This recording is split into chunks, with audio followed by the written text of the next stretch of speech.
Start para.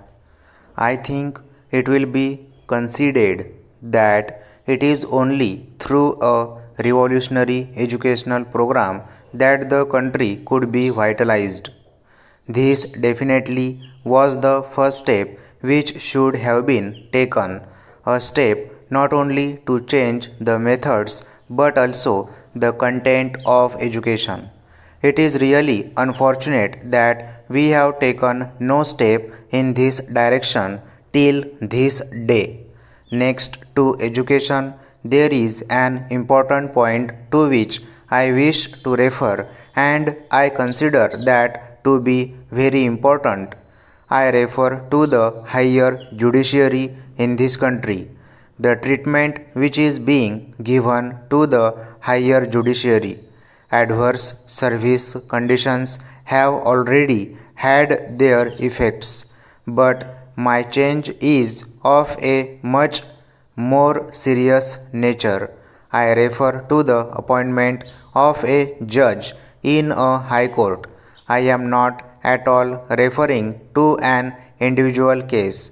I have got the great respect for the individual concerned. I am only condemning the most deplorable conduct of the government.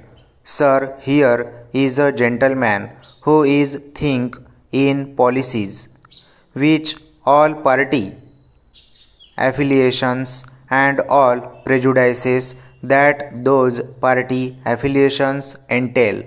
Here is a gentleman who move a motion of no confidence against the government of a state. Here is a gentleman who condemns the government of a state in the strongest possible language.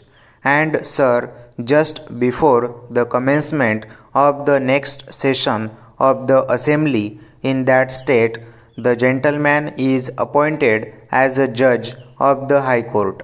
Next, I pass on to the 5-year plan. It is absolutely impossible to deal with this vast subject in the few minutes that I am sure you are so kindly going to allow me. I would refer only to one aspect of this.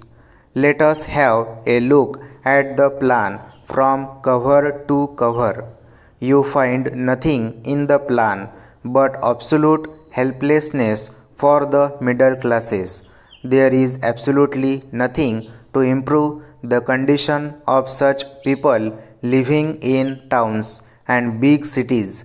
We all know, sir, that they are the hardest hit people in the country today. We ought to know, sir, that they have eaten away all their reserves.